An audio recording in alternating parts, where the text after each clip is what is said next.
शिक्षक आन्दोलन के गर्ने समाधान गर्ने। अब शङ्कर पोखरेलले के भने भन्दा पुष्पकमल दाहाल प्रचण्डका कार्यकर्ता र शेखर कोइरालाका कार्यकर्ताले भड्काइरहेछन् भनिरहेछन्। त्यो त सरकारको क्रियाकलापले भड्किराखेको छ। प्रधानमन्त्रीको कुर्सीबाट बोल्नुपर्ने त्यही कुराहरू हुन्। शिक्षकले आन्दोलन गरिरहँदाखेरि शिक्षक भनेको त समाजको सचेत वर्ग हो। आजभन्दा अगाडिको प्रधानमन्त्री प्रचण्डको नेतृत्वमा भएको सहमतिहरू कार्यान्वयन भयो भने प्रचण्डलाई श्रेय जान्छ भन्ने डर छ यिनीहरूलाई। तपाईँलाई सरकार भनेको त अविछिन्न उत्तराधिकारी होइन हो। अघिल्लो सरकारले गरेको कामलाई निरन्तरता दिनुपर्छ। सरकारसँगै निरन्तरता हुन्छ, सरकार बिन कहिले पनि हुँदैन राज्य। अनि आफ्नो स्वार्थ पुरा गर्नको निम्ति संसद नचाहिने अध्यादेशबाट सयौं तपाईँको चाहिँ विधेयकहरू पारित गर्ने, जबरजस्ती गर्ने। तर सडकमा शिक्षकहरू तपाईँको स्कुल हडताल गर्ने, लाखौंको संख्यामा तपाईँको आज शिक्षकहरू तल झर्दाखेरि कानमा बतास नलाग्ने, योभन्दा अराजकता के हो? ओली सरकारका प्रवक्ता सञ्चार मन्त्रीले के भने राजावादीहरूलाई उनीहरूले प्रोत्साहन गरिरहेछन् भन्दै। राजावादीलाई प्रोत्साहन गर्न त सिंहदरबारबाट गरिरहेको छ। शिक्षकले राजावादीलाई साथ दिइरहेछन्, गलत कुरा हो यो चाहिँ। त्यो चाहिँ पृथ्वी सुब्बा गुरुङले भनेको त्यो तपाईको अहिलेको विषयवस्तुलाई डाइभर्ट गर्न खोजिएको हो। शिक्षकको आन्दोलनको समस्याको समाधान कसरी गर्ने? यत्रो ठुलो सङ्कटहरू समाधान गर्दै आएको यो देश, इच्छा शक्ति भयो भने त समाधान भइहाल्छ नि। अब 35 अरब पैसा कहाँदेखि ल्याउने?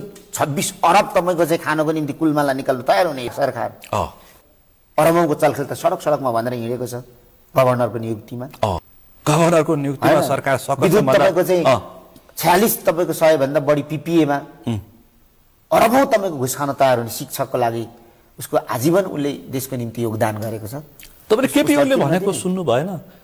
सामुदायिक शिक्षकले पढाएको विद्यालयमा खत्तम भयो, विद्यार्थी पास भएनन्, किन माग सम्बोधन गर्ने भनेर हो केपी ओलीले भनेको। यही तपाईँको चाहिँ सन्दर्भमा ऐन बनाउँदाखेरि यो बनाऊ कि जनप्रतिनिधिहरूको छोराछोरी र राजनीतिमा लागेको मान्छेको कमसेकम गाउँपालिकादेखिको माथिको कार्यकर्ताको छोराछोरी सरकारी स्कुलमा फर्काउँ, राज्यको सेवा सुविधा खाने सम्पूर्ण कर्मचारीको छोराछोरी सरकारी स्कुलमा फर्काउँ।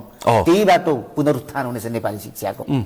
हिजो शिक्षा निशुल्क भन्ने, शिक्षा सरकारी भन्ने, मौलिक अधिकार भन्ने, समाजवाद उन्मुख संविधानमा मौलिक अधिकार राख्दा आज आज आएर शिक्षामा व्यापार गर्ने पछि शिक्षा विधेयकमै चलखेल भएको छ। राजनीतिक अपराध त्यहाँ भइराखेको छ कि छैन? शिक्षा विधेयकमा हिजोको शहीदहरूले के को निम्ति बगाएको रगत भन्दा शिक्षा निशुल्क होस्, शिक्षा गुणस्तरीय होस्, शिक्षा सरकारी होस् भनेर गरेको हो नि त। शिक्षा स्वास्थ्य रोजगार हो, त्यो मौलिक अधिकार भनेर संविधान लेख्ने पनि, तर यसको गुणस्तर बढाउनेमा ऐन नबनाउने। शिक्षकहरूले जे गर्यो ठिक गर्यो, धन्यवाद छ। भाइ तपाईँ शिक्षकहरूको आन्दोलनको तपाईँ समर्थक, तपाईँको एकैबद्धता छ, धन्यवाद छ, उहाँहरूलाई बधाई छ। किनभने सचेत वर्गले नै सडक नछोड्नु, लोकतन्त्रलाई सुदृढ गर्ने हो। आन्दोलनको माग पूरा नभए तपाईँको यहाँ तपाईँको बागमतीको किनारमा गएर बालुवा चाल्नेले त आन्दोलन गर्न सक्दैन नि। 3-4 तले घरमाथि इटा बोकेर पस्ने बालुवा गिटी बोक्नेले त आन्दोलन नै गर्न सक्दैन नि। शिक्षक सचेत वर्ग हो, शिक्षकले नै खबरदारी गरेर सच्चा लोकतन्त्र लानुपर्छ सचेत वर्गले। तपाईँको सभामुख घिमिरेजीले भन्नुभयो, देवराज घिमिरेले, बजेट अधिवेशनमा शिक्षा सम्बन्धी विधेयक आउँदैन। ठ्याक्कै तपाईँले भन्नुभयो, सरकार भन्छ हामी समाधान गर्छौँ, सभामुख भन्छन् सकिँदैन, सम्भव छैन। भनेपछि यहाँ के छ भने पछाडिपट्टि लौरो लुकाएर अगाडि घाँस देखाइँदैछ शिक्षकलाई। भनेपछि शिक्षा विधेयक बिचौलियाको पन्जामा झुक्काइँदैछ। किन भन्दा सरकार गर्छु भन्छ, सभामुख गर्दिन भन्छ भन्दा सभामुख को भन्नुहोस् त? एउटा पार्टीको कार्यकर्ता होइन। भनेपछि तपाईँको विचारमा यो अहिलेको बजेट अधिवेशनमा शिक्षक विधेयक यो जुन खालको छ नि शिक्षा विधेयक पास हुन्छ कि गर्नुपर्छ। प्रतिपक्षको भूमिका के रह्यो? अब हामी त तयार छौँ, तर सत्ता पक्षको यो परीक्षाको घडी आएको छ, उनीहरू तयार छ कि छैन? यो परीक्षामा सत्ता पक्ष पनि पास हुनुपर्छ। अब प्रधानमन्त्रीको भाषण सुनिरहनु भएको छ, अब प्रधानमन्त्रीको प्रवक्ता कुरा सुनिरहनु भएको छ, प्रधानमन्त्रीकै पार्टीका कुनै बेलाका नेता सभामुखको कुरा सुनिरहनु भएको छ। एउटा हातमा लड्डु अर्को हातमा कैची, यो काम सरकारले गर्नु, यस्तो जालजेल काम गर्नु हुँदैन सरकारले।